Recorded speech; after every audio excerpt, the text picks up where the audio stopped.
Students. I hope you're very, very good. I hope you have an excellent day and an excellent week. So, today we are going to do three things. First, I'm going to read three texts about identity. You are going to listen and answer the question. So, this is listening practice. Let's go with text number one called Identity and Gender Diversity, sorry. And the question is, how does respecting people's gender identities contribute to building a more inclusive society in Chile? This is the text. Gender diversity refers to the wide range of genders that exist beyond the traditional binary categories of male and female. In Chile, like in many other places, people are beginning to understand and accept that gender is not just about being male or female. Some individuals may identify as non-binary, meaning they don't exclusively identify as either male or female. Others may identify as transgender, where their gender identity doesn't match the sex they were assigned at birth.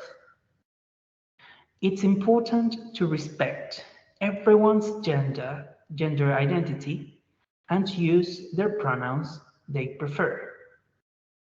This inclusivity fosters a more supportive and understanding society where everyone can feel accepted for who they are. Now, the question is, how does respecting people's gender identities contribute to building a more inclusive society in Chile? My answer is this. Respecting people's gender identities contributes to building a more inclusive society in Chile by fostering understanding and acceptance. It allows individuals to feel valued and recognized for who they are, creating a safer and more supportive environment for everyone. Now, let's go to text number two. Text number two is called Identity and Race. And the question is, how does historical migration and colonization contribute to the racial diversity in Chile? Here's the text. Race is a social construct that categorizes people based on physical characteristics such as skin color, hair texture, and facial features. In Chile, like in many countries, there is racial diversity due to historical migration and colonization. People in Chile come from various racial backgrounds, including indigenous, European, and African ancestry. However, racism and discrimination can still occur based on race, which can affect people's opportunities and experiences. It's essential to recognize and celebrate the diversity of racial backgrounds in Chile while working to combat racism and promote equality for all. So the question is, how does historical migration and colonization contribute to the racial diversity in Chile? My answer is historical migration and colonization contribute to the racial diversity in Chile by bringing people from various racial backgrounds to the country. European colonization, African slavery, and interactions with indigenous population have shaped Chile's demographic makeup, resulting in a diverse population with different racial ancestries. Now, let's go to text number, this is text number 3 actually, not text number 2. It's called Identity and Language. The question is, what are some examples of indigenous languages spoken by communities in Chile, and why is it important to preserve them? Here's the text. Language plays a significant role in shaping our identities and how we communicate with others. In Chile, Spanish is the official language spoken by the majority of the population.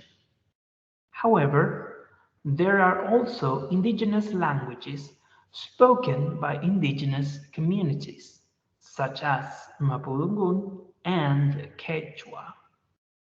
These languages are an essential part of the cultural heritage of Chile and contribute to the country's linguistic diversity. It's important to preserve and promote indigenous languages to ensure the cultural richness and diversity of Chilean society. Now the question, what are some examples of indigenous languages spoken by communities in Chile, and why is it important to preserve them? My answer is, some examples of indigenous languages spoken by communities in Chile include Mapudungun and Quechua. It is important to preserve them because they are integral to the cultural heritage of Chilean indigenous communities and contribute to the country's linguistic diversity. Preserving indigenous languages also helps maintain cultural identity and promotes respect for indigenous rights and tradition. All of these texts are practice, listening practice for the test that is going to be carried out when we come back to classes. So this is one of the tasks. You have another task. On the platform, I have left a text, a reading comprehension text.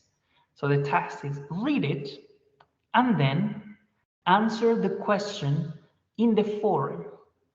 You have from today and up to Sunday to answer this forum. And finally, I'm going to left a video, a short video with the pronunciation and writing of the numbers from 1 to 50. This is for next unit, and you can study them if you want. I recommend you study the numbers, and we will be using these numbers in the following classes. So my recommendation is listen to the numbers, practice the pronunciation, and make sure you remember those numbers. Okay? All right, so I hope this information is useful for you. I hope you can practice and study, and I hope you have an excellent rest of the week. All right, take care. Thank you very much, and see you next class.